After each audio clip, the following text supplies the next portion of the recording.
What we're going to go through today, there's going to be two sections to this. The first part is going to be focused on the Atacama Cover-Up, I'm calling it now. It used to be the Atacama Mystery.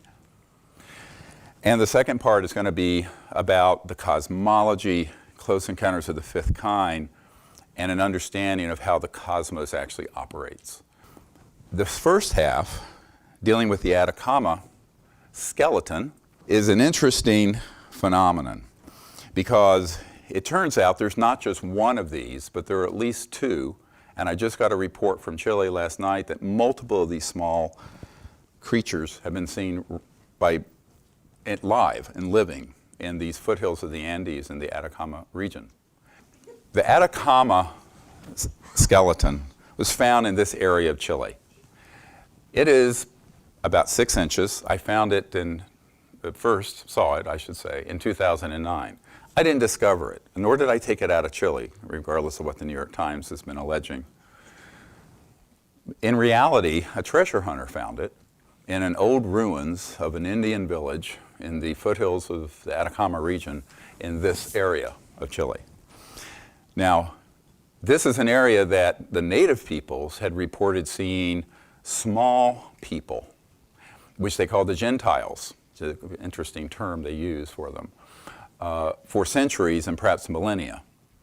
And it had also been associated with seeing UFOs. It was actually taken in the area right over where this Atacama skeleton was found. And there are very unusual objects that are seen going in and out of the Andes that are luminous, partially materialized objects, sometimes fully materialized. And the report I received last night from a researcher who I have credit this photograph and a lot of this information to, Alex Chianetti, thank you, is that there are reports of these being seen recently by people in that area as living organisms. And the one that I want to show you next, this is the one that is in the possession of a man in Barcelona.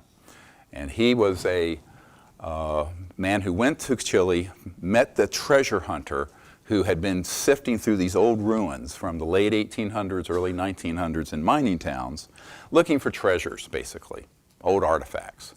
And in a pouch, in one of them, someone had preserved and saved this. Now, I first learned of this in 2009. It was found in 2003. And the public knew some of the information on it beginning in 2004 and 5. Some studies were done in Europe showing that it was in fact not human. The anthropologists had found that there was wear on some of the connective tissue still remaining on the feet, that it had walked around, et cetera, and so on. However, no thorough genetic testing had been done because to do the genetic testing requires damaging this very unusual skeleton. I was invited first just to view it. And when I first saw it, I put it in my hand, and I have big hands. Size 9 surgical gloves. Anyway, and it was 6 inches. It did not take up my whole hand. And I looked at this, and I knew immediately that this was not a model or a fake or what have you. I knew that this was an actual, had been a living organism. And so we examined it, looked at it, photographed it, made a connection with Ramon in Barcelona, who owned it, and we kept the dialogue going. In 2012, I was able to convince him to allow us to come over with a technical and sort of surgical team and take samples of the bone and be able to get bone marrow that could then be extracted and run through some genetic tests to see if it matches or didn't match to any known species on Earth. Now, during that time, we got a bunch of x-rays and CAT scans, and you'll see that it has a very different appearance to a fetus or a newborn baby. And if you look carefully at this, you'll also see that on a newborn and a fetus, the bones are very, very thin. They're rubbery. This is the knee on the Atacama humanoid. We'll get into this. And what you'll also find is that the skull has 4 bones, and we have 6. The Atacama has 10, we have 12, etc. It's grossly, obviously different from a human. Now, the question was, then what is it? For the record, I have never stated it is of extraterrestrial origin. We do not know what this is. But the hatchet job done at Stanford and UCSF and Genome Research magazine, which is atrocious on this study, is going to get exposed very quickly. And this is me holding up the skeleton. And when you see it, look at the extent of the calcification and how opaque it is. The amount of calcium in those bones is consistent with a small child. Because when you're in utero, there is not much calcium in those bones. They're very cartilaginous, meaning like cartilage. This is why newborn babies, I'm a trauma doctor, when there's a terrible accident, they're amazing. They're like Gumby bears. They can move and do this, and they don't have a broken bone. Why? Because they don't have a high degree of calcification, which you have as you get older. And there are a lot of technical reasons for this, having to do with osteoblasts and things that will put the general audience to sleep. I will not go into. But it's important to note that. And the very first thing, the radiologist in Barcelona, when we pulled this off the x-ray machine and out of the CAT scanner, they all went, oh, my God, this is not a fetus. They had assumed this little thing had to be an ejected or aborted fetus, 22 weeks, 28 weeks. They said, this was a child, and it was up running around. It had epiphyseal plates. What are epiphyseal plates? Epiphyseal plates are in where the long bones, and you will see that there's a place, what's called a growth plate. And you know, when you're growing, the bones have to grow because there's a growth plate in the long bones that allows them to continue to grow and lay down new bone and get longer and longer as we get taller and taller as we reach our full mature height. Those epiphyseal plates are consistent with a 6 to 8 year old human child in terms of developmental stage. There is another one. Look at the skull and look at the overlapping helmet-like feature. If you look at the skull sutures and the way a large skull bone comes over to like a point and overlaps, it's identical to the Atacama skeleton. This is from Russia from 1996. A separate small being that was found running around that a woman captured, unfortunately kept it in captivity, tried to feed it yogurt. It died and was subsequently autopsied. I understand that it was later confiscated by some authorities after initial tests had been done. It's bigger. This is an adult. The skull is the same essentially as the Atacama. Now, what's important about that is that if there are 2 of these, it rules out a singular genetic mutation of a human embryo. There's no way. It isn't going to happen. Be 1 in a quadrillion chances. Interestingly, it was the assistant of Dr. Gary Nolan at Stanford who had offered to do an honest examination of this genetically, who found this Russian being, and then I had another researcher send it to me. And I recall that in 1996, when I was over in England, I was told about this, but by the time I wanted to go over to Russia to get it, it had been seized and it had vanished. We do not know where it is now. I've heard different stories of where it is. One account is that it was buried on the shore of the Black Sea, another is that it's in the KGB's or FSB's hands. We do not know. It's not available for examination, which means all we have are these images. Now, this means that with 2 of them, we really have a phenomenon of something that is a creature, that is a humanoid or human-like creature, not described in the medical literature, not described in the scientific literature anywhere. And so this became even more of a mystery. I will let you just peruse this. This is from Dr. Ralph Lockman. Now, he is sort of the world's expert on skeletal abnormalities in children, and actually literally wrote the textbook. And he reviewed all the x-rays and all the CAT scans, and he came to the conclusion it was a 6 to 8 year old child, that the chances that it was progeria, which is a type of genetic condition where you age your bones rapidly and could be, younger than that, is extremely small. And he had never seen anything like this. And this from the man at both UCLA and Stanford, who is the professor who is the world's expert on skeletal dysplasias, abnormalities in the skeleton in children. And it matched no genetic syndrome. So by this point, and this was in the fall of 2012, we knew we had something significant. I went and got the bone marrow in September, late September 2012. The DNA was handed off, along with these images, to Stanford and to Dr. Nolan in October of 2012. And then it seems everything fell apart. Now, you can read these for yourself, where he's basically saying that the chances this is a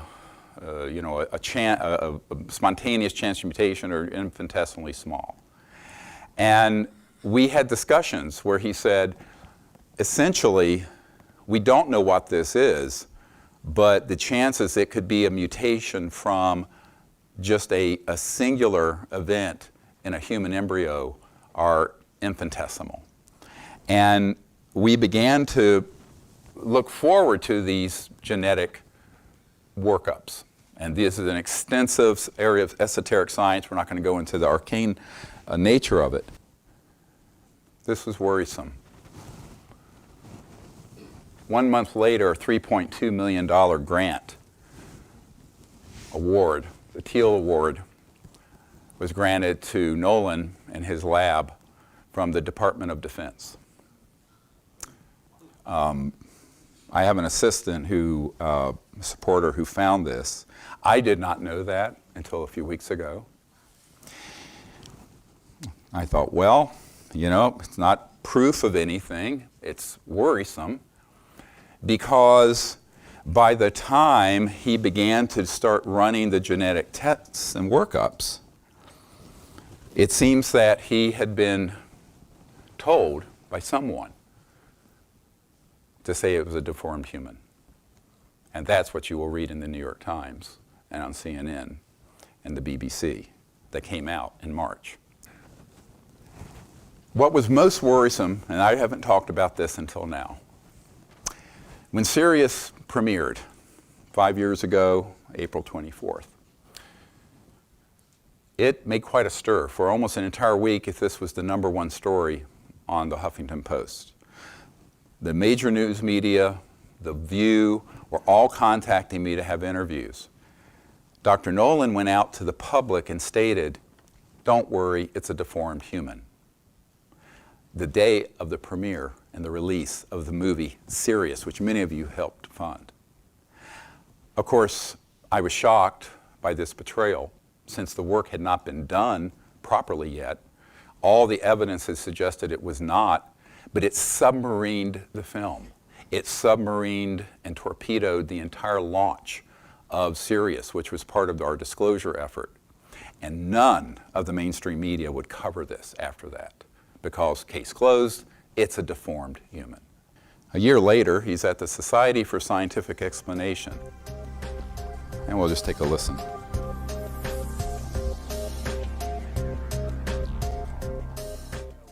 I reached out to Steven. He actually, within about 10 or 15 minutes, I got an email reply back. And then we basically went through a little bit of a negotiation as to what terms would be under which I would analyze this. And one of the things that I promised him, that I would not come at this with a hyper-skeptical way of analyzing or looking at it and not throw it out, not throw out the baby with the bathwater the moment I found something that made it look like it was only human or was not anomalous in any way.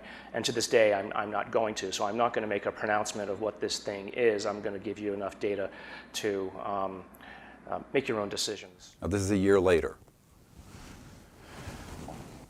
Meanwhile, at some point during this period, he hooks up with this group.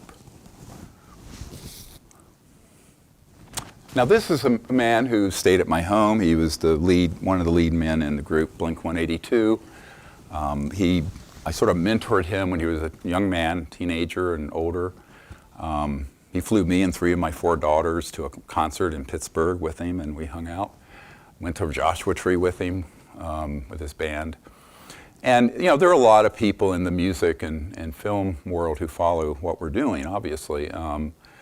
And what was worrisome is that somewhere between the early 2000s and now, he got contacted by a number of people in the intelligence community, such as General McCaskill, if you look at the WikiLeaks Podesta hack during the Trump-Clinton campaign, where he was getting information from this Wright-Patterson Air Force Base general about the subject, all of it tailor-made to make him make the assessment, have the assessment that there's an alien threat that we need to worry about. And what happened is that, like so many people who look into this subject, they get sucked into what I call the black hole of disinformation that has been pre-positioned out there, that if you look into the UFO subject and then the extraterrestrial subject, you will be pulled into what is 90+% pre-positioned, intelligence community created disinformation designed to have people hate anything not human. And unfortunately, he got brainwashed in that direction. Subsequently, he founded a group, which we'll go through just quickly, some of these gentlemen.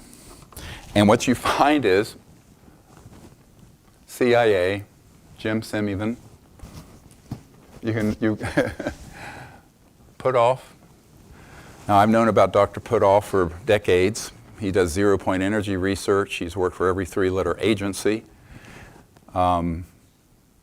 His closest friend told me personally that he knew we already had these technologies, but that if he were to bring them forward, he would be killed along with his family and children. But he is an operative for the intelligence community and also a physicist. Another one, Aerospace Division, Lockheed Martin, Skunk Works. This gentleman, who you've seen on the news with the December New York Times CNN release of gun camera footage, is a man described to me by my sources in the Pentagon and CIA as a master of counterintelligence. And as you all know now, he headed up this threat assessment division at the Pentagon dealing with UFOs. Now, this gentleman is, in the circles that I'm connected to, very much someone who they pick to go forward to provide counterintelligence and false information or partial information to the public. Chris Mellon, distant relative of Paul Mellon, who helped found the CIA with Allen Dulles. I'm good friends with one of his distant cousins, who was the son of Senator John Warner, a member of the Magic Committee, along with Bush Sr. and Dick Cheney and others. This gentleman recently wrote an op-ed in the Washington Post stating that the Pentagon ought to look into this subject, but he didn't understand why they weren't.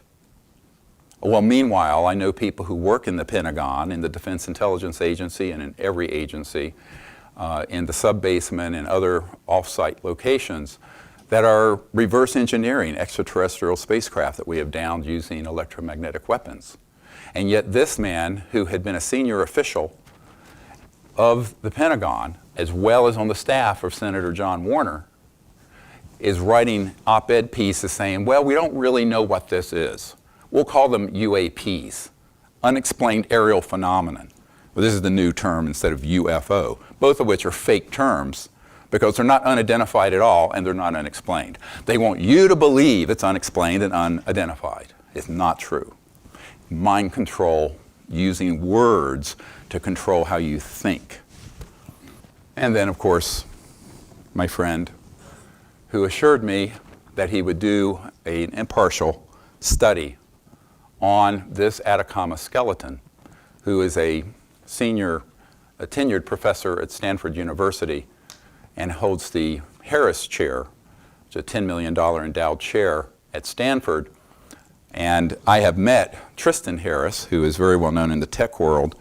And Tristan Harris is someone who is very much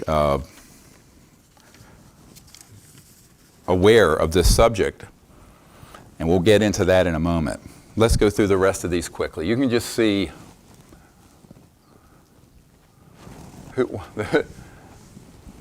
CIA, next.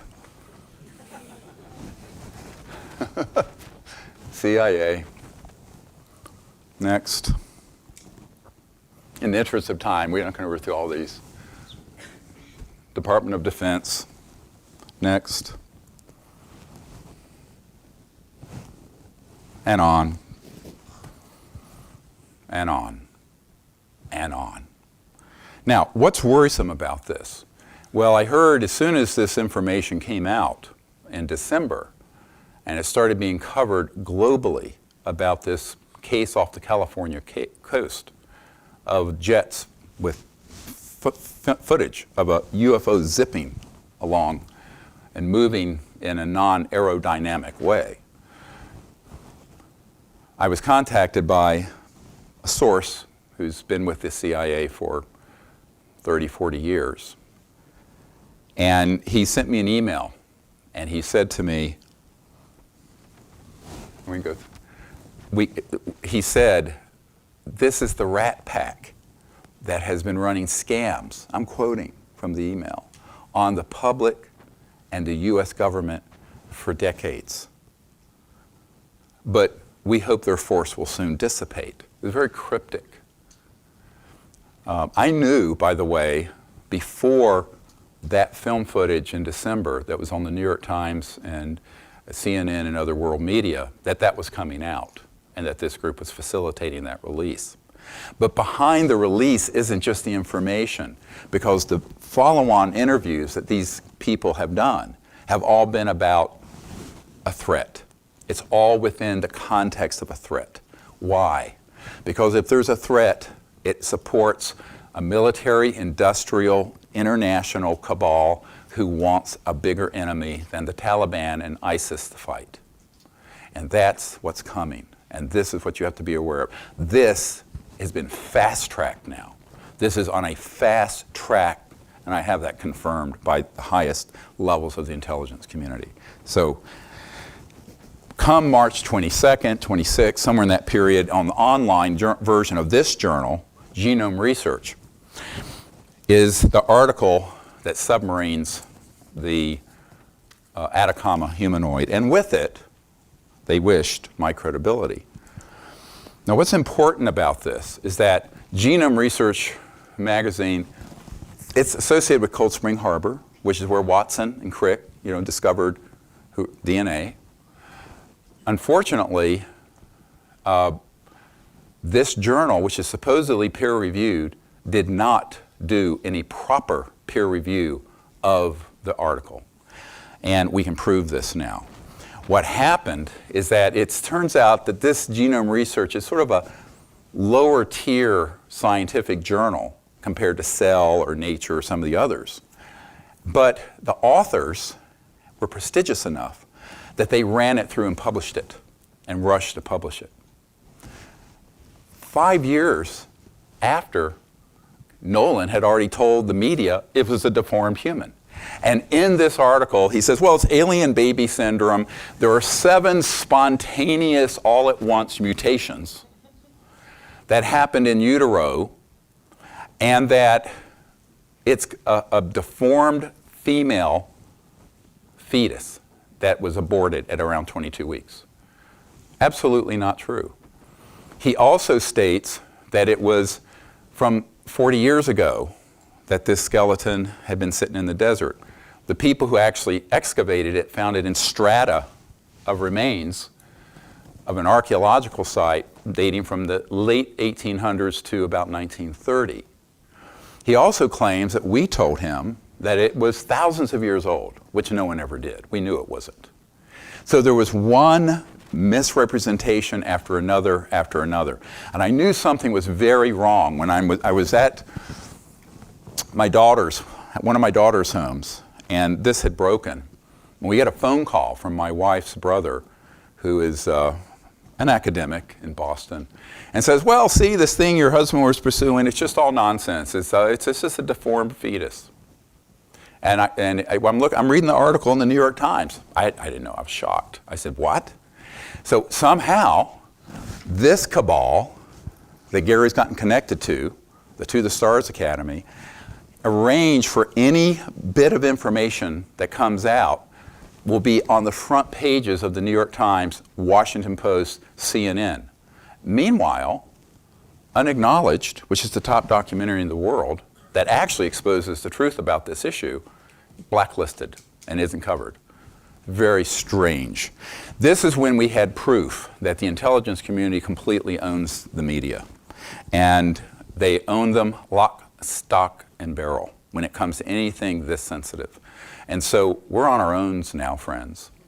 It's up to us, because this monstrous cabal has absolutely seen to it that the falsehoods are going to trump the truth. Now, look at the coverage all over the world. And on my WikiLeaks page, it says this is a deformed human. I can't get it changed. We tried to change it, but WikiLeaks is mobbed up too. I mean, not WikiLeaks, Wikipedia.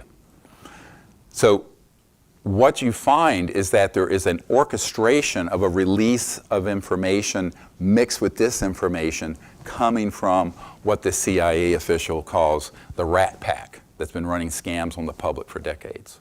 It's very worrisome. And it also means that we are going to have to do this through the alternative media. All right? And that's what we have to set upon doing. Now, this is something, if you wish to read any of this, you can. Unless you have a PhD in molecular biology or genetics or an MD, I think it will be inscrutable. But let me tell you the shock of my life. It happened a few weeks ago. Not one, but multiple people contacted me from the academic world and said, that article that's in Genome Research magazine that's gotten worldwide coverage, junk science start to finish. One gentleman, who is a man who literally has a Caltech PhD in genetics, who had worked with Watson, Sanger, had done the pioneering work on X-ray crystallography of DNA, etc., contacted me urgently and said, Dr. Greer, this is something very wrong here. And one of the first emails he says, as a non-expert, might not have noticed it, but I'm fairly sure that Nolan and colleagues planned a fake analysis from the beginning. They included lots of random mutations in their sequences by intent, by omitting a standard treatment to remove them. What is he talking about? Well, he sent me an article that had come out over 10 years ago that was about old DNA. So there's DNA you take out of your body when it's living. There's DNA that you get from a skeleton that's been laying in the desert, like the Atacama, for decades. Totally different treatment of that. Because once it's out in the environment, not in a preserved environment, not in a cryogenic lab, there is rapid oxidation and degradation of that DNA. And everyone in genetics knows this. So you have to do controls at the very beginning that are very inexpensive and very fast to find out how many of these have been oxidized and how many base pairs have switched with each other to see what the damage to the DNA is, because otherwise you're going to call that damage a mutation, which is exactly what they did deliberately. They took damage that any body in a PhD program, never mind someone at a professor level at UCSF and Stanford, would have caught. And they called it mutations of a fetus. Now, this is not my opinion. This is the opinion of these scientists. So we have 2 separate peer reviews now. And the peer review system usually works where they put the information out, but they leave their names off of it. And frankly, both of these men want to stay out of this scandal. But their pedigree is impeccable. And when I talked to the first one who contacted me, he said, Dr. Greer, you would have to have been someone who walked off the street into that lab at Stanford not to have known this. And to have done this, he says, is an academic corruption scandal like he has never seen in his career. He's an elderly man. And I said, yeah, I know that, but I'm not a geneticist. I don't have a PhD from UCSF. I have a daughter who does in genetics, neuroscience. But I am a doctor, medical doctor, and so I understand the principle of what he was explaining. And I said, well, this is a huge problem then, because we have now the worldwide media covering this Atacama skeleton, calling it a human when it isn't. Now, in and of itself, the Atacama being isn't that important. There's plenty of evidence. If you look at all the material we've collected for UFOs, extraterrestrial, then why am I even dwelling with this? Because this is a case study in how the intelligence community will try to sideline actual disclosure and have a clear field for the fake disclosure that's coming, that will be based on a false flag operation, that will be false from start to finish, will have a core of actual evidence, but surrounded by the atmospherics of a threat that's alien. We're going to get into this later. So, without going into all the details, he also explained the second person who contacted me, number 2, is a PhD geneticist who has worked in academic and government centers and then started genome sequencing companies. Now, he was right down the road from Stanford in Mountain View. This is perhaps one of the great world experts in genome sequencing. And he said he had contacted Nolan and his team to do a reference-free sequence of the entire genome of the Atacama skeleton. What does that mean? It means that without prejudice, you take the genetic material and you run the entire genome. Now this takes massive computational. We're talking about billions of base pairs in the DNA. But you do the entire mapping and you do a read that ends up with, like 90 billion reads. Very in-depth. He offered to do this for them, was turned down. When Sirius came out, said, no, we won't do it. Another geneticist contacted me and said he had offered before that to help them do a proper genetic analysis and had also been turned away. And these were people who just wanted to know the truth of what is this thing? Is it human? Is it some other primate? Is it extraterrestrial? Is it a hybrid? What the heck is it? Because no one knew what this was. And you know what? We still don't know. And that's the tragedy here. So ultimately, once this happened, and I think this is where we get into the deeper part of the intelligence community and the media cooperation and academia that we have to begin to understand and not be naive about. That what you are told in the public and what actually happens is almost never related to the truth.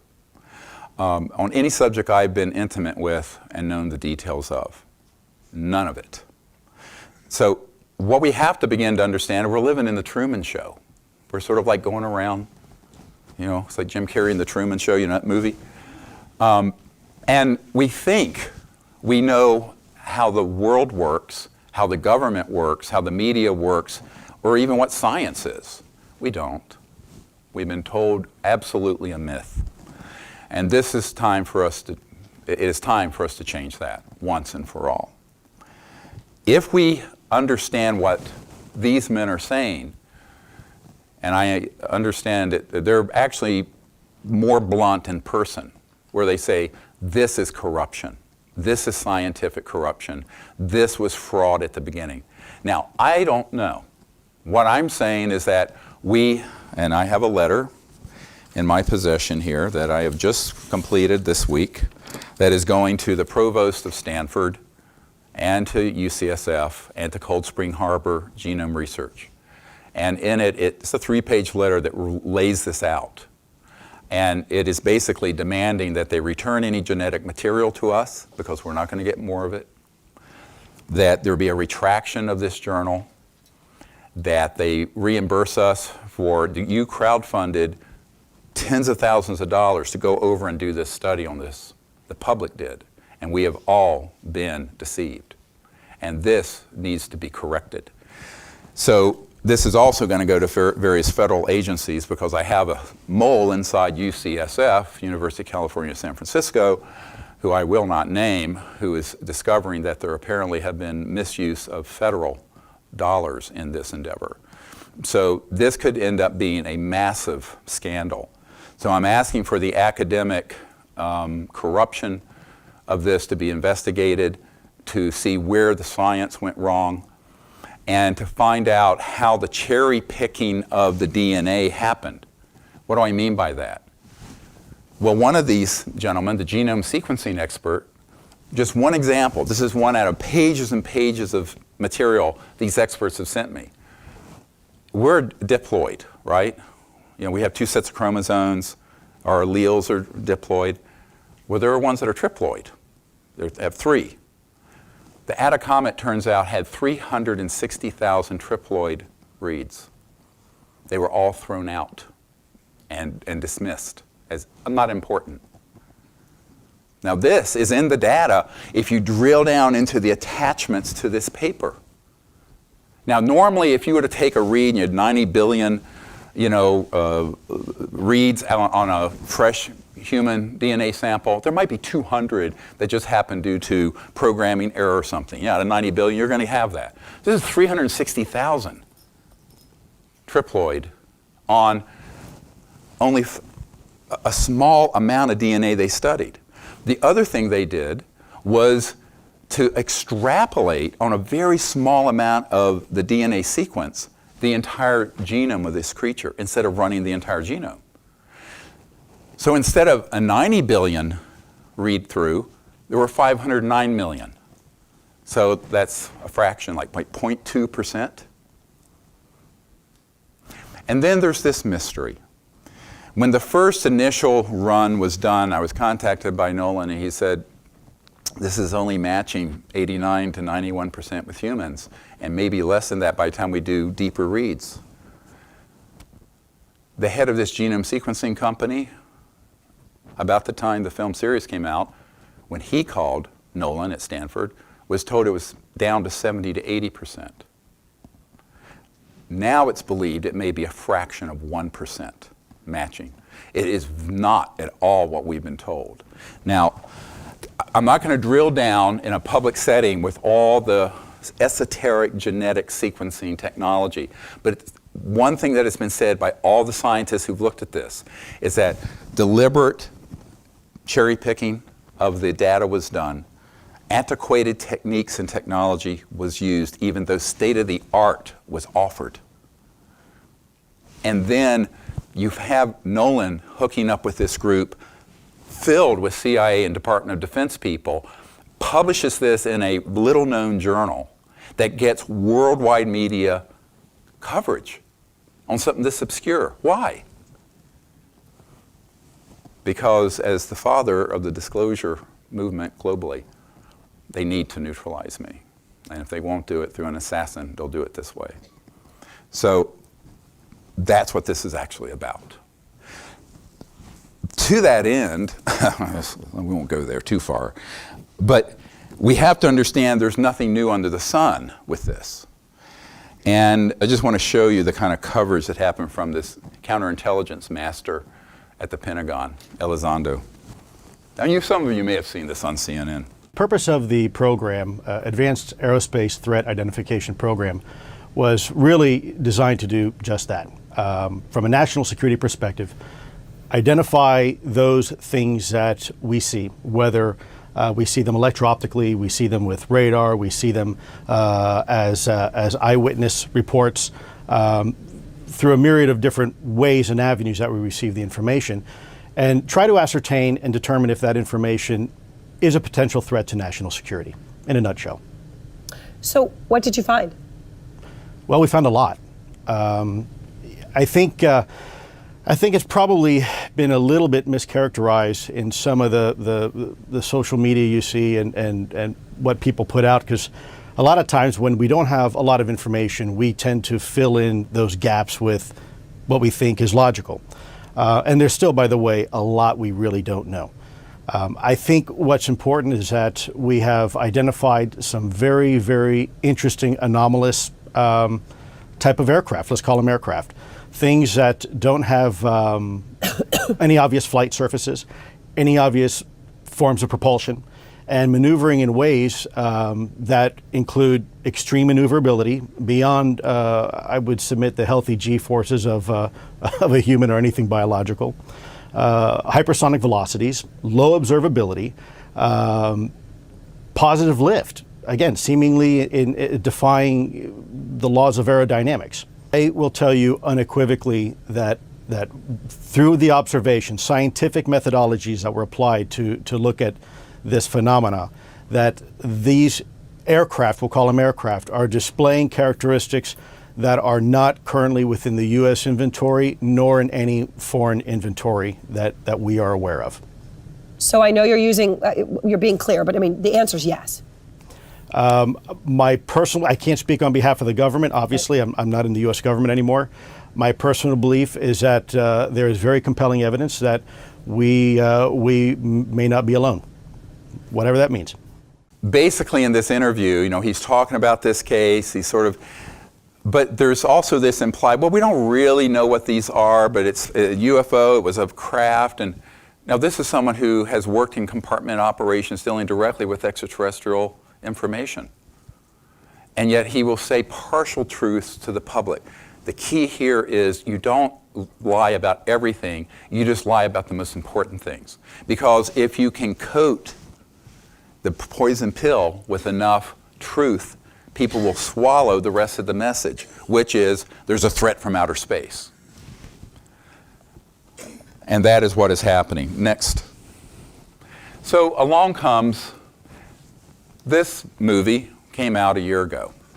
Many of you have seen it, most of you. It went viral, thanks to you. Because of that, you had this billionaire in Las Vegas, Robert Bigelow, put on 60 Minutes within weeks. He was the one who had received $22 million from this secret office in the Pentagon, headed up by Elizondo, to look into UFOs. And there's a lot of very questionable activity there. Then you find the formation of the TTSA, To the Stars Academy, with Tom DeLonge and the Rat Pack, as it has been called. Then you have what happens in December, worldwide release, it puts them on the radar, and then in March, the submarining of the original disclosure effort with the Atacama Cover-Up. That's the time sequence. This is something of historical note to those of you who study this issue, and it's from the 50s, and it's the Robertson panel, and some of you may have heard of this. And like the Condon Committee in the 60s that ended Project Blue Book, this was a committee put together of alleged scientists who actually were tasked by the CIA to debunk the issue and also to enlist astronomers to throw pipe hands in the sky and take photographs of them that would look like pictures of actual UFOs, so that they could say, see, that's all that was, someone just threw a pipe hand in the sky. That is literally stated in this document. I have the entire, whatever it is, 30 pages of the Robertson panel CIA report. The cover-up that has been done in the scientific community in collusion with the intelligence community is stunning and breathtaking. And it goes back more than 60 years, since before I was born.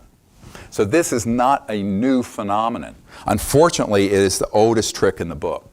And you take people who have significant scientific credentials, you then put them on your payroll or give them other inducements. I don't know what happened at Stanford and UCSF exactly. That's why we need an investigation. We do know there was a $3.2 million Department of Defense award within a month of us handing the DNA off, which is highly suspicious. But this has happened before. Now we can look at this next slide. If you read the Disclosure Project material, Dr. Robert Woods was a McDonnell Douglas aerospace engineer, PhD, and knew Mr. McDonnell, the chairman, personally. He had been asked to be on the Condon Committee, which in 1969 had been put together by the Air Force to study UFOs, and became a foil or a front to shut down the public relations office on UFOs in the Air Force, which is all Project Blue Book was primarily, at least the part the public knew about.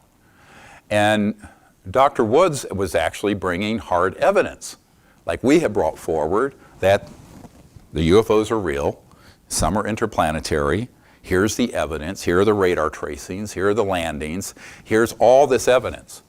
So Professor Condon at the University of Colorado arranged to have him fired from McDonnell Douglas.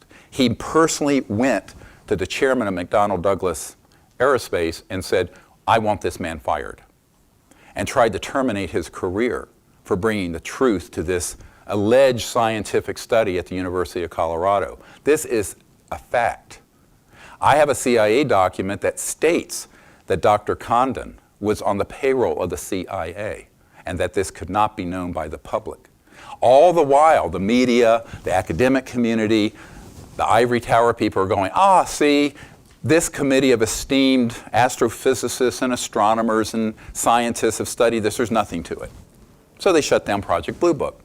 And the cover for them doing so was the Condon Committee. And Dr. Woods is on tape, and we have this in our book, in Unacknowledged, the book, and in the movie, attempting to be fired by Professor Condon, who went over his head directly to the chairman of McDonnell Douglas, which is now became part of Boeing.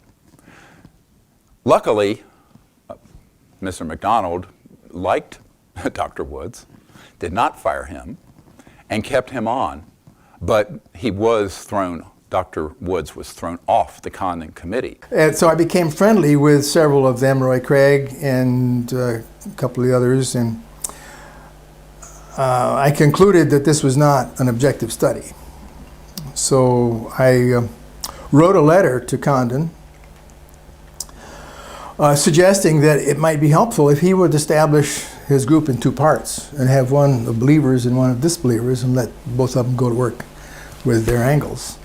And said, I'm taking the liberty of sending a copy of this letter to every member of your group whose addresses I had received from them privately. And he was so furious at that he called up James S. McDonald, who was at that time the chairman of the newly merged Douglas and McDonnell aircraft companies, and tried to get me fired.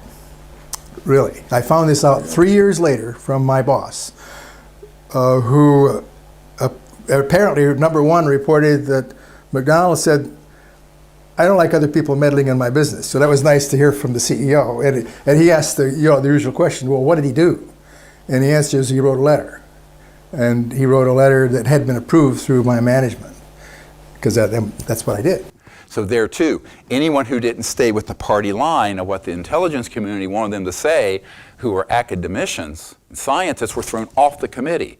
Well, that's not an impartial committee. That's a dog and pony show, worthy of the show trials of the Soviet Union in their lowest nadir. But we do the same thing. And now it's been done to us. That's why this case is important. We are watching the Robertson Committee, the Condon Committee, being played out in real time within the last 2 months from Stanford, UCSF, Genome Research Magazine, the Rat Pack, the intelligence community, submarining what could be one of the most important cases of physical proof of a non-human, humanoid-like, human-like being. This should concern everyone. So that's what has happened. Now, you know, people say, well, how can they pull this off? I mean, is it really possible? This is more from these reports. And these are all in my collection. I have thousands of pages of this. You know, after I briefed the CI director, I did a request, not through normal FOIA, and got a box this big, thousands of pages of documents. Need an intern to sort them through and scan them. But if you scan them, you can't read them because they're such bad quality. Anyway, they have to be transcribed. So, but we have a huge catch of it. And these are official documents. These are not, the provenance isn't, and this is you know, from the CIA.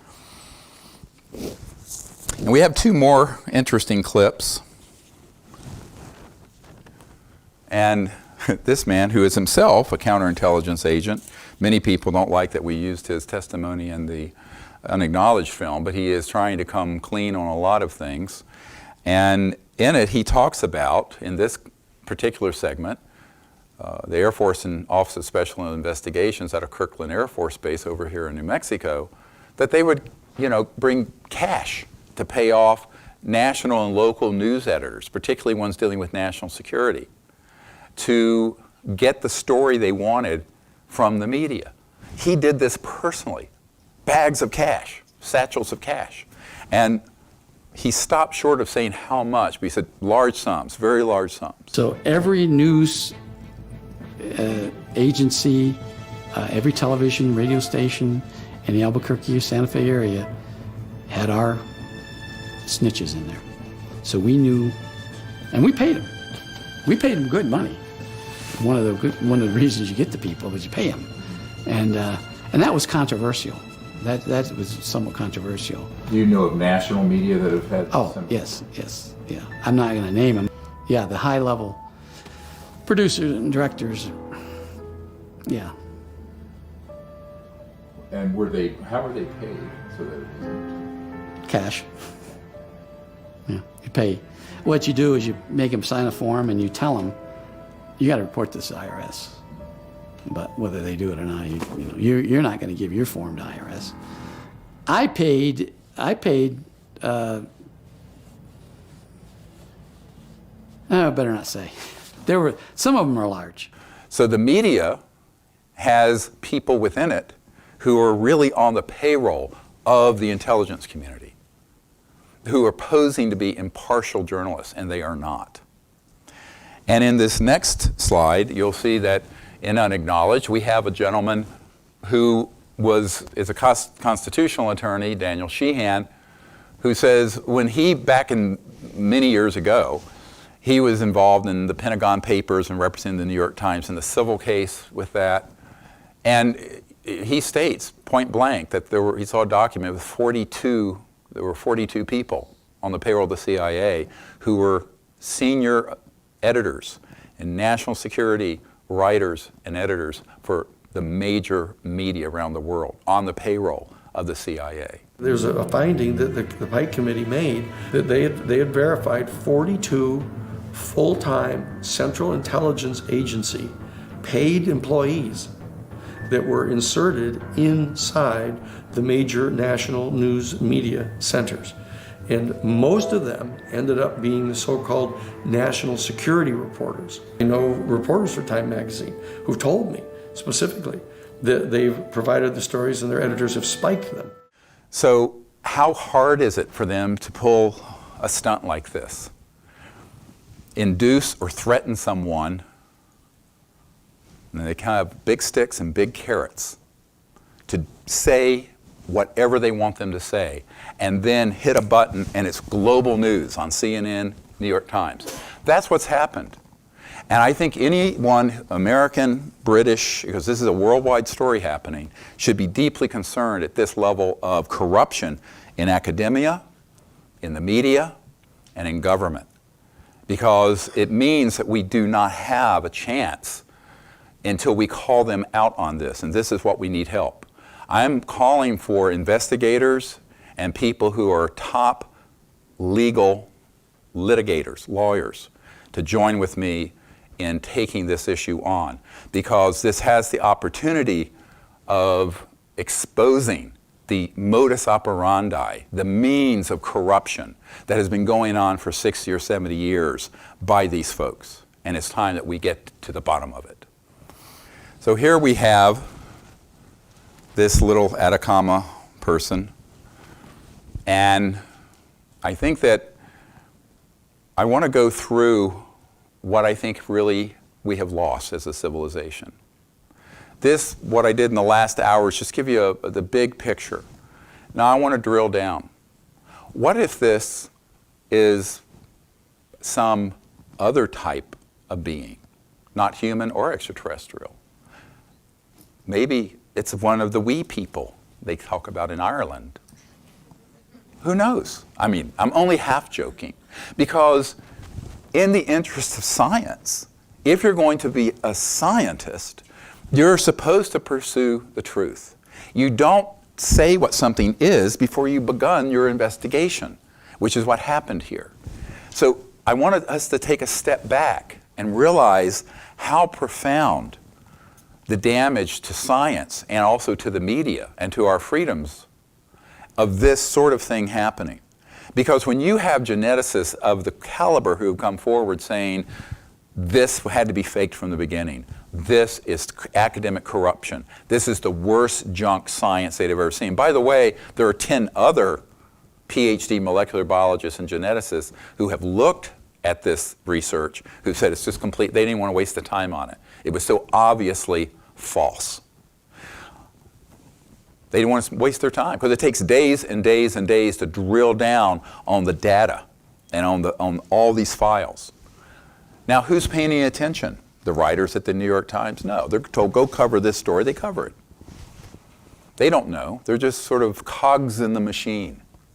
Well, you know, there used to be a band called Rage Against the Machine. We need to kind of stand up to this machine and push back now, because the machine is about to roll over the entire planet in a way that you can't believe.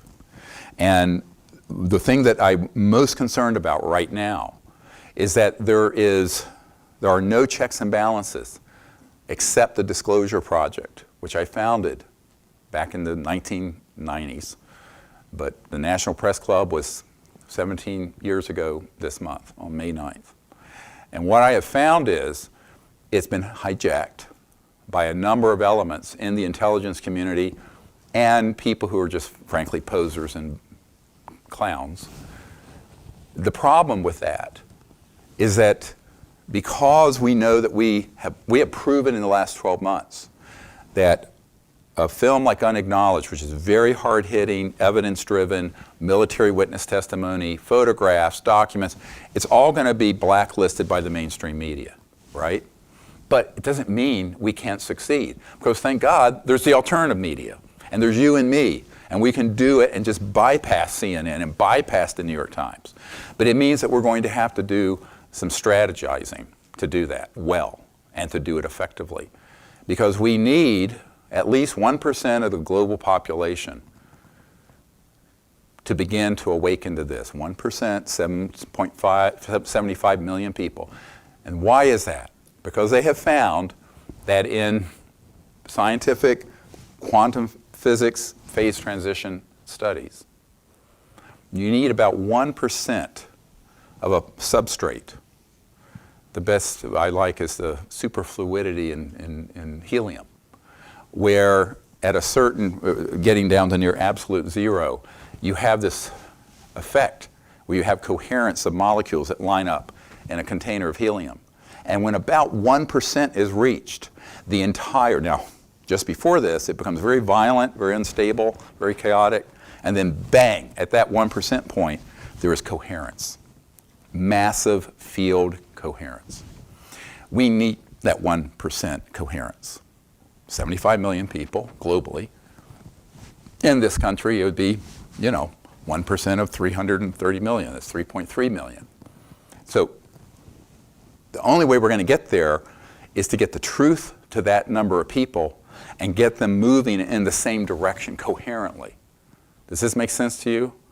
Because we are sort of a macrocosm of the quantum state, each of us, as we collectively act, speak, think, meditate, whatever we do. And that's really how we can make a big transition on this planet to a new civilization. Otherwise, we're slated for an extinction level event. And I think that this I'll get into in a moment. It has already been approved, this event. I've just gotten a briefing on it in the last month. But we have little time. Or very little. I think that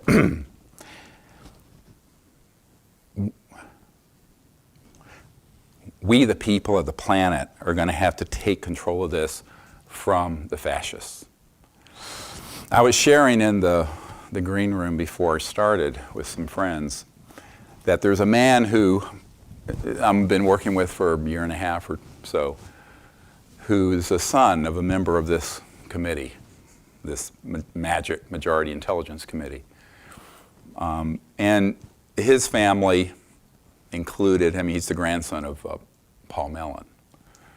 And at the end of World War II, Paul Mellon, along with General Patton, went over to Germany and got the secret weapon that they were working on, which was there was the Nazi bell, you've heard of, there was also a disc. They were not fully operational, but they were making progress. But we got the atomic bomb first. Point, set, match, war ends. But does it? Did it? It did not. What this gentleman has told me is that his entire family are fascists. They supported Adolf Hitler up to the day we declared war, and then they got back the fascists and put them into our system in the United States. And so it has come to pass. If you think otherwise, you are deluded. Here is the fact of that. George Patton himself wanted that technology disclosed to the public because he saw the benefits it would bring to humanity. Because of that, this group had him assassinated. George Patton was assassinated. It also means that the foundations of much of what we call the CIA, they do the conventional work. Most of the men and women in the Pentagon and CIA are fine people. But there is a rotten core that needs to be checked, and checked quickly, or we are all in very big trouble. Major trouble. In October, I got an urgent call from these folks that at a meeting with the director of the CIA, Pompeo, and with two people known to us at the meeting, this issue of disclosure and unacknowledged came up. And there was a woman at the meeting who was not named to me. I'm concerned it's the person who is going through hearings right now to be the director of the CIA, who stopped the conversation and said, "Oh yes, the American people like to have things to complain about. Pretty soon, we're going to really give them something to whine about." Ominously, very ominously. Now, this was in October that I learned of this, and this is May. In the intervening period, the December New York Times, CNN, Rat Pack story, the submarining of Sirius and of the Disclosure Project globally. And I have found that there are two factions within the intelligence community who have green-lighted disclosure. And what I'm going to share with you about that is something that I'm not sure you're going to want to hear, but I think you need to know. Do you want to know? I don't know.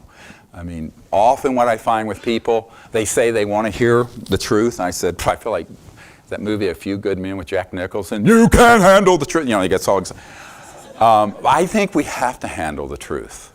I think it's time for us to go into the detail of exactly what is happening in the intelligence community that is outside the control of the president and of many of the senior officers.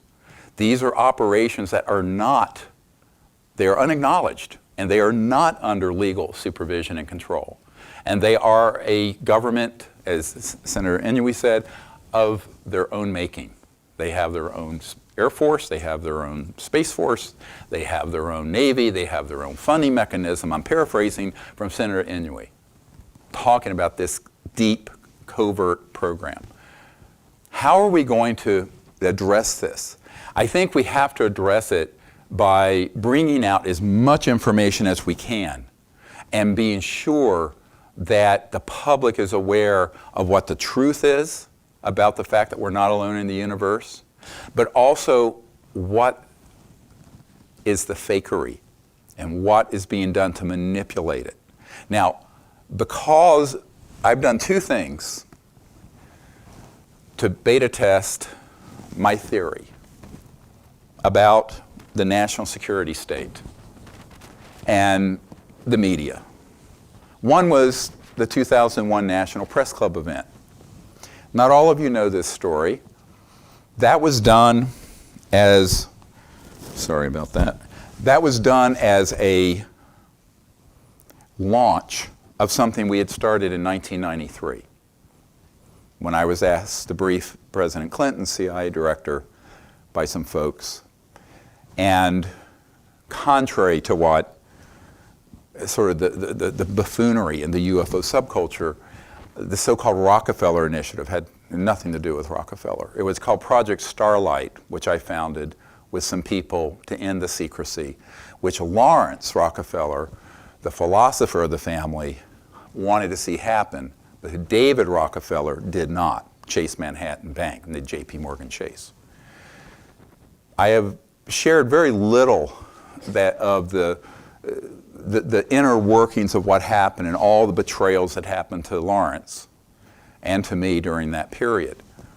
But let's just say that the letter that was sent to me inviting me to brief the CIA director, where it said the most powerful people in the world will have a compelling interest to do everything to intercept this effort, was very prescient and very accurate. And that is what happened. In 1999, before we did the 2001 National Press Club, I wrote a paper called When Disclosure Serves Secrecy. It's on our website, SiriusDisclosure.com. Read it and memorize it. Because I wrote it because I knew it was happening already. It wasn't a theoretical discussion.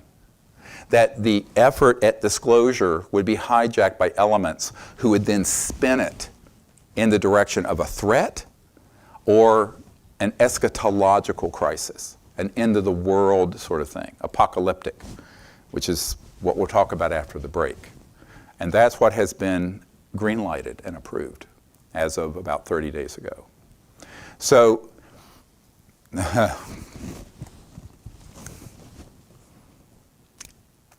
true.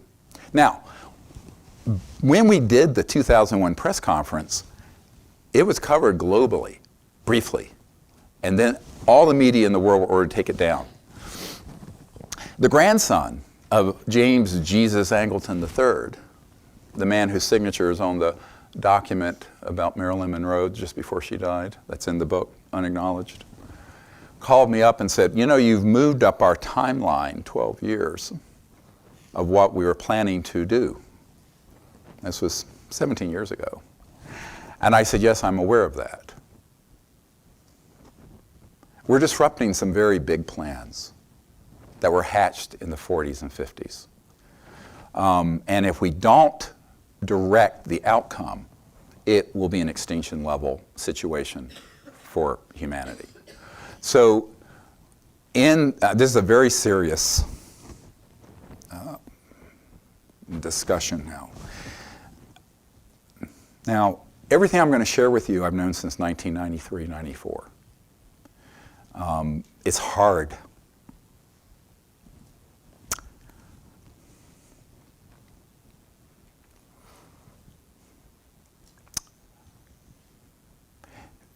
You have to understand the forces that are insane. And I've had people, I'm an emergency doctor, and I have people say, how could these people want to do these things? Why would they keep it secret? Don't they know the Earth needs these technologies? I go, sure. But this is like asking Eichmann and Adolf Hitler, why did they shove 6 million Jews and all the gay people in the ovens? This is not a rational thing. This is not something you can relate to out of your living room or looking at late night TV and then kind of relate to the psychology of sociopaths and psychopaths. It's just not there. Now, I've dealt with psychopaths and sociopaths as a trauma guy. I'm on the front lines of emergency. And I have dealt with ones who are in the intelligence community and in the military. Unfortunately, the ruthless sociopaths and psychopaths have taken over the operational control of these unacknowledged special access projects that this movie, Unacknowledged, was based on. And there are many good men who've been in those projects. They have no idea what the agenda of those above their pay grade might be. I had one such man contact me a couple months ago when I was recovering from this shoulder surgery. I fell mountain climbing and have 5 big 1-inch screws in my shoulder, so I'm a little uncomfortable. But I never stop. My wife says, you're a machine.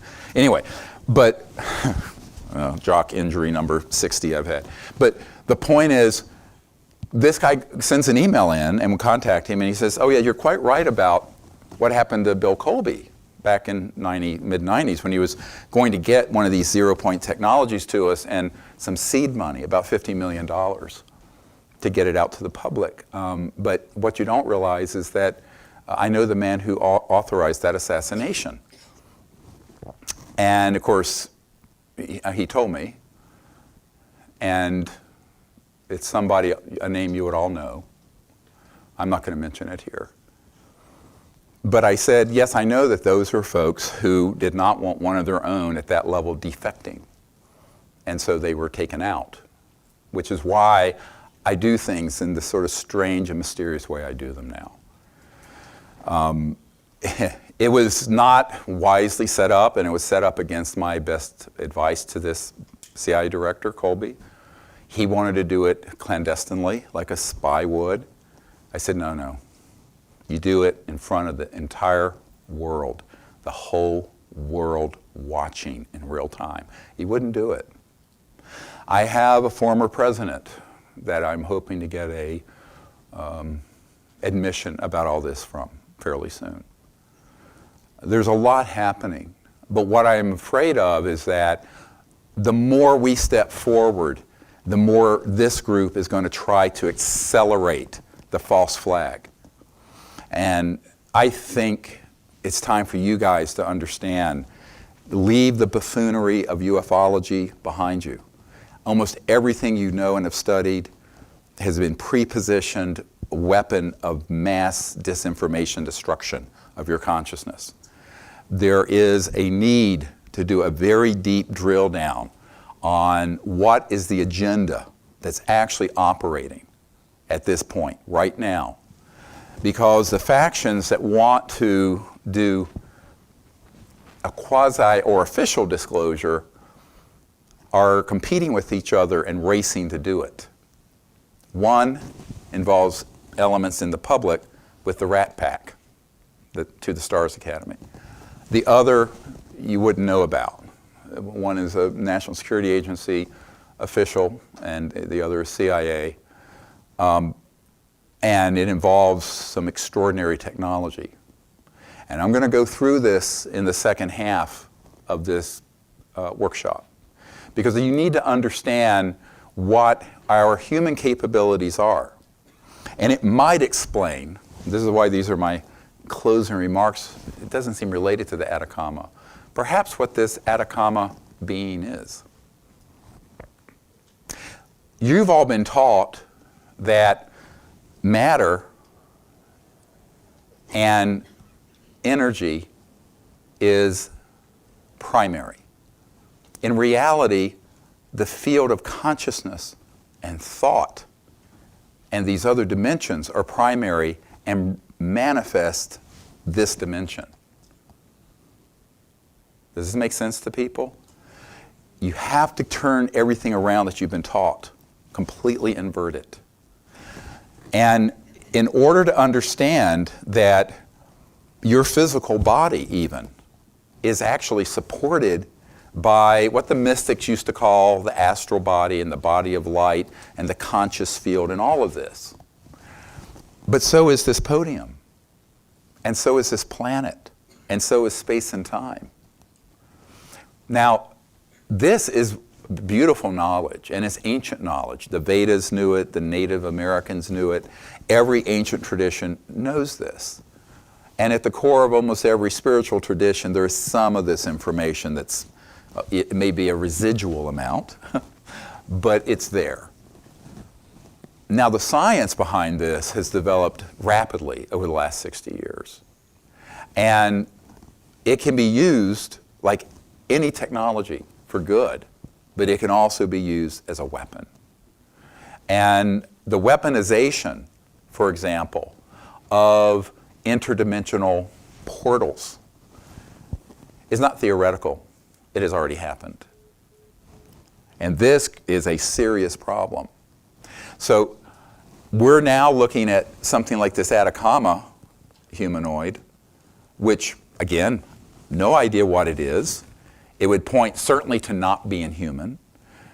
But could it be something, a civilization that came here 100,000 years ago and has been coming to and fro for a long time and has been on this planet for quite some time, or even before Homo sapiens? Yes, could be. Could be that. Could it be that it's emerging from another dimension into this dimension, traversing the vastness of space and time, and then manifests the body you saw out of elements of the earth using a template in the resonant field of consciousness, thought, so-called astral field, into this dimension? Yes, because we can do that in laboratories at the Lockheed Martin Skunk Works and have done so. Could it be a previously unknown type of species, native to the Earth, but that had evolved ahead of us and gone interstellar and still has a home here? It could be. We don't know. It's okay to say we don't know. It's not okay to defraud the public, fake the data, get the world media behind it, and submarine the truth, the scientific truth. That is not okay.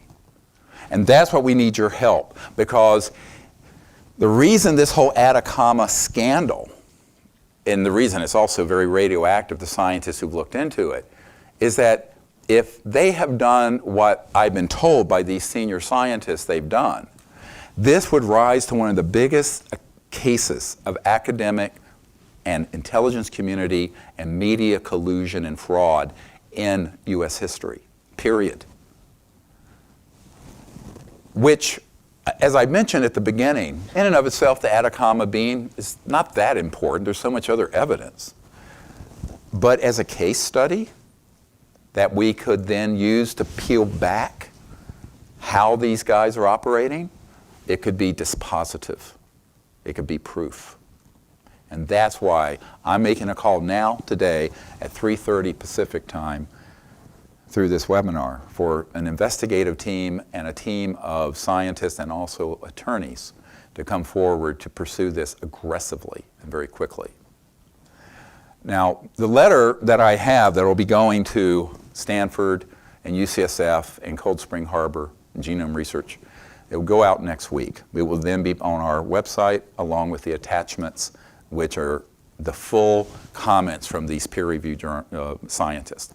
You're welcome to read them. If you're, how many people are MDs or PhDs here? I'm just curious. So there are a few of you. But it is very jargon-laden and esoteric. But you know, if you can get through it or know someone who can get through it with you, I recommend it. I am not going to take the time, as I said at the beginning, to do that because I'm trying to give you more knowledge and information about what actually happened and what the big picture is. And the big picture is that in 2001, Disclosure Project was launched with 10 times, 100 times, the evidence and material of what was on CNN in December from this group that wants to position everything as a threat. The To the Stars Academy group, and had all this information in it. It rose into the media and was immediately shut down. I don't know if you are aware that the first hour of the transmission out of the National Press Club in Washington was electronically jammed so that no signals could leave that facility. The night before, I had security people who saw special operations people on the roof of that building and doing some things. So we anticipated that would happen, but it eventually did go online, but it became so out of control that the contractor for the National Press Club that hosted it for the internet said it was the most watched event in the history of the internet at that time, and it actually got the attention of Bill Gates and Larry Ellison, all kinds of people, because the bandwidth, they had to use up every, back then, old-fashioned T1 line they could access because there was too many people wanting to see it. That's when we knew, and that's when everything got jammed and shut down. Same thing with Unacknowledged. Netflix has featured it as one of the top picks of the year, 120 million subscribers. iTunes has featured it. The Orchard, thank you, is a division of Sony, and they have done a great job getting it out. But we did this without a Hollywood advertising budget. And it was crowdfunded by all of you. Thank you. The next thing we do has to be 10 times bigger and faster. And that's what we're making a second call for production teams and personnel to create 2 feature films in the next 12 months. One on the real story behind Disclosure and beyond, what I'm calling beyond the alien mask. There's the mask of what you think is alien. Take the mask off. There's the frickin' Wizard of Oz pulling the levers, fooling everybody. We got to do that. It will be highly controversial. And as much as I'm hated in the UFO circles, I'll be 10 times hated more. I don't care. I'm not running for mayor of Crazy Town. I'm only interested in the truth, thank you. But really, honestly, but at the same time, we have to do Close Encounters of the Fifth Kind. Why? Because if 1% of the world population sees that movie, like they have Unacknowledged, tens of millions of people, and begin to become coherent in the field of consciousness, we can shift the entire trajectory of this civilization onto a path of enlightenment, onto the path of sustainability, onto the path of world peace and universal peace. That's our destiny. That's where humanity should be already. Should have been there 50 to 100 years ago if Nikola Tesla had had his way, right? And here we are in 2018, 100 years after World War I ended, almost 75 years after World War II ended, and we still have the warmongers and the sociopaths and the crazies running amok in the planet. So we the people have to stand up and do this. Will the president help us? I don't know. I provided an extensive brief that was handed to him, put in his hands when he was nominated, like I have for every president. Will Vladimir Putin step up to the plate? I have people in the Kremlin who are very close to him who are asking me for information. We're providing it. Will the Chinese president? Will Theresa May in England? I don't know. We can hope, we can pray, but we can't wait. We, the people, have to do this. We, the people, have to do disclosure, create interplanetary contact, and create a mass movement that shifts the entire global trajectory onto the right path. I know we can do that because it doesn't take that many people to affect massive change in seen and unseen ways. We just have to organize ourselves to do it. And that's why I left my medical career, to do it. No one is going to do it for you. You're going to do it for yourselves and your children and your grandchildren. And I hope for the 20,000s or so generations yet unborn, because the era that we have entered into is an era that is about a 500,000 year big cycle of development in human evolution. And there's an old cycle, about 500,000 years, 450,000 years, that's closing. So this cycle we're in the throes of that transition between an old cycle and a new.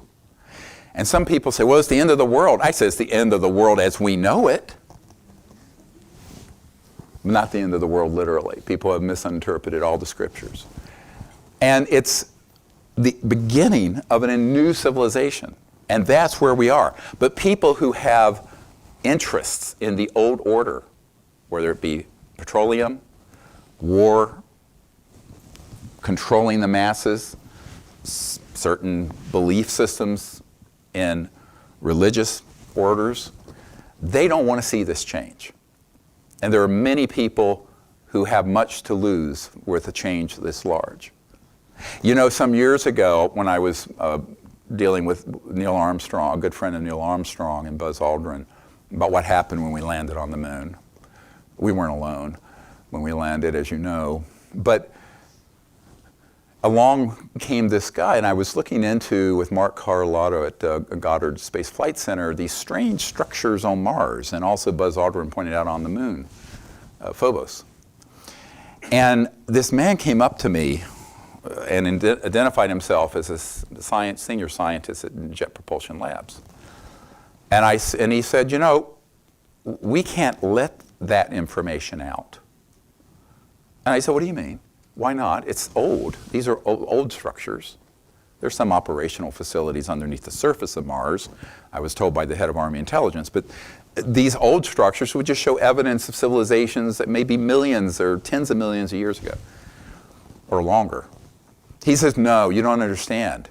If those were confirmed as real, it would collapse the orthodox and fundamentalist belief systems of every underlined, writ large, religion on Earth. And I said, well, so? I said, science and religion can agree, it just can't agree with superstitious claptrap. And he said, no, you don't understand the power of those groups. I thought the man lost his mind, but I have since found out that that is a very significant part of the secrecy here. And one of the people who's recently contacted me is part of that cell that are eschatologists, which is the study of how the world will end. And as Prince Hans Adam von Liechtenstein told me in a private meeting in July of 1994 at the Four Seasons in New York City, he said, you know, the reason I'm funding all the abduction groups in the United States is that we really want people to hate the aliens so that they will support an interplanetary war that would lead to Armageddon so that Jesus Christ will return. I said, excuse me? This is the Crown Prince of Liechtenstein, the banking family that funded Adolf Hitler, blah, blah, blah. I go, excuse me? What are you talking about? And he began to explain to me how that was essential, that there be enough people willing to sacrifice blood and treasure and in their belief to engage in an interplanetary conflict so that the Messiah would return for the Jews, Christ would return for the Christians, the 12th Imam would return to the Muslims, the Maitra Buddha would return to the Buddhists, etc., and so on.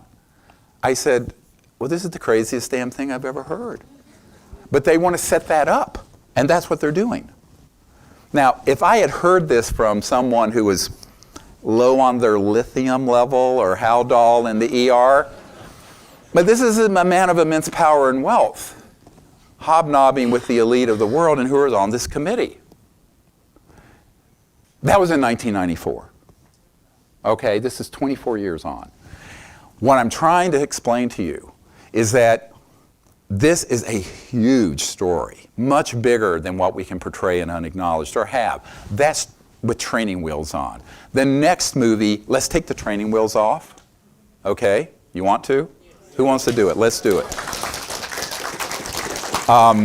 It's going to go from ET 101 and 102 and maybe 201, since we're at a university, to the postdoc level, because we don't have time to sort of go through all the iterations. Now, what it also means is that because I have proven through very well organized strategies from the mid-90s to now that the mainstream media is going to block what we're doing, they are only going to feature people and messages that comport with what the intelligence community wants, that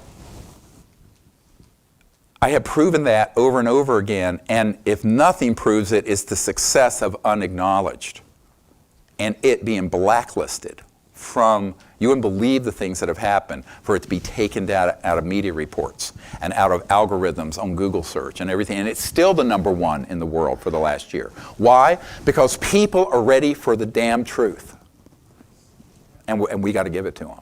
So that's what we are going to do, but I need your help. In addition to this, and this gets into the bizarre. Now, my life, if you spent 2 weeks at my house in any 2-week segment, you'd be hurling yourself off of the highest, have worse injury than this.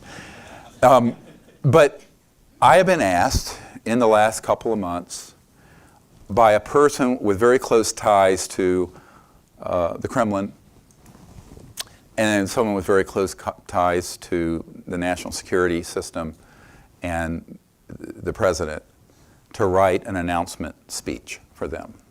I will read it to you today.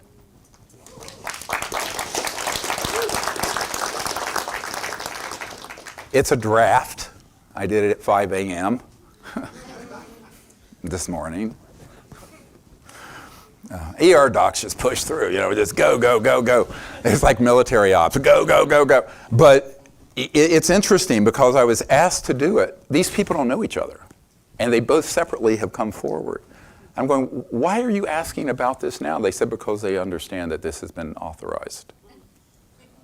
And there's going to be the disclosure that could be a horrific event for the planet, or there could be a disclosure that would bring in a new enlightened era for the planet. This is the biggest choice that not just our lifetimes, but it's a millennial event. And we have to get it right. We have to get it right. So tonight at about an hour and a half, I will share with you this draft. And all of you will pretend you're a head of state from different countries. So we have Theresa May. Do we have anyone from China? So we have the president of China. We have someone from Africa. We have somebody from, Russia. Lyra is here. She's originally Russian. She'll be Vladimir Putin. I don't know who of you want to be Trump. I don't know. I need the whole orange thing going. But I'm just kidding. Inappropriate. You can see why I'd be the worst politician on earth. Anyway, so, but that's what I want all of you to visualize. What would you do if you were asked to make this announcement? And how would you couch it? How do you frame it? And what do you do to get ahead of what's being planned by those who would see us sink into the worst catastrophe in recorded human history? So that's our choice. It's the choice we have to make. Now, don't get me wrong. You know, I remember when Tom Bearden said this to me, the fools may blow it yet. He's from Louisiana. It doesn't matter, because then there's plan B, the Phoenix. We're in Phoenix. And the Phoenix plan is that they still blow the system, but there's a critical mass of people to carry us forward afterwards with the correct consciousness, knowledge, and frankly, technologies to do so. The outcome will be wonderful either way in the long run. In the short run, I'm an emergency doctor. It's all about ameliorating suffering and saving lives. There are a lot of lives at stake here. There's about 5 billion of the 7.5 billion lives hanging in the balance. So,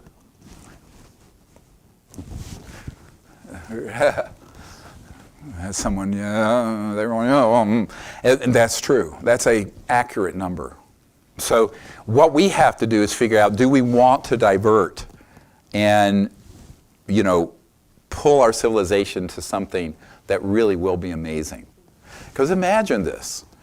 We overcome this kind of nonsense and we end up with a civilization that has free energy, no surface roads, electromagnetic gravitic devices used peacefully, not for missile delivery systems. We have the ability to go to the stars and back in peace. There is no poverty on the planet and no injustice within one generation. All people have their birthright of living in dignity and abundance. That technology exists today. How do we get it applied and how do we get it in place without it being weaponized and without it creating something worse than what we have already? This is why the crisis is in consciousness, is a deep spiritual crisis, and by the way, that is going to be the solution. But it's going to have the practical means to do it. So we need wise people on the planet to join in this effort, and that's all of you in this room and all of you listening. And when this goes on the internet, all of you around the world.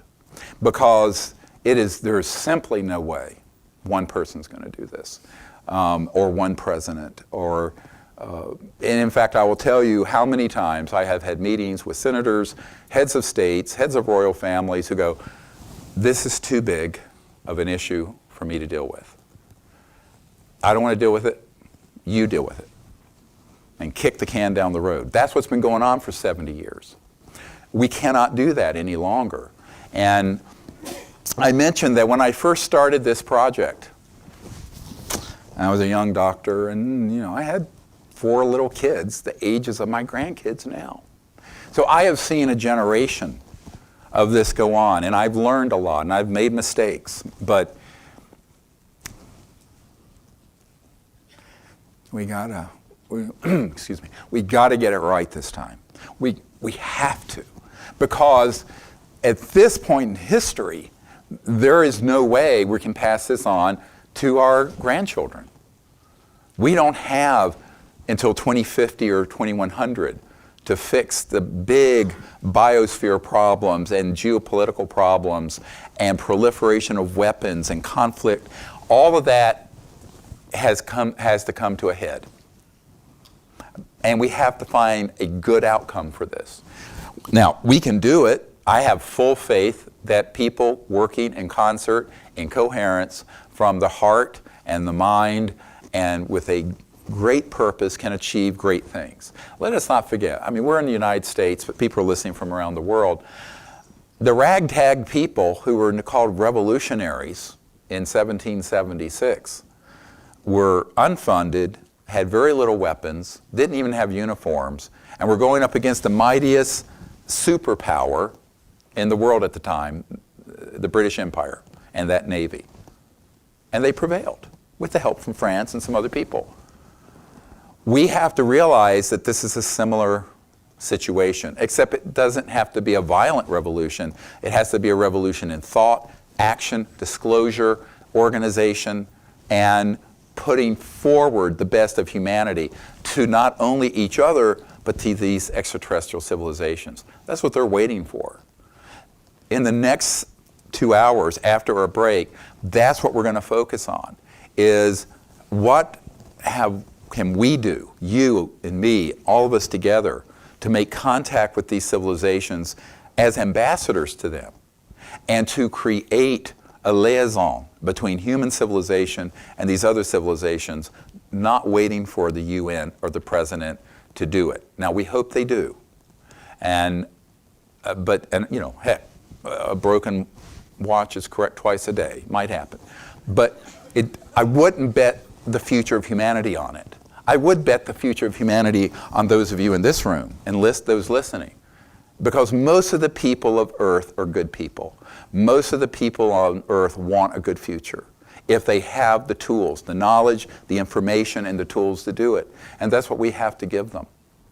So that's what we will cover in the next segment. Thank you very much. We'll take about a 15-minute break.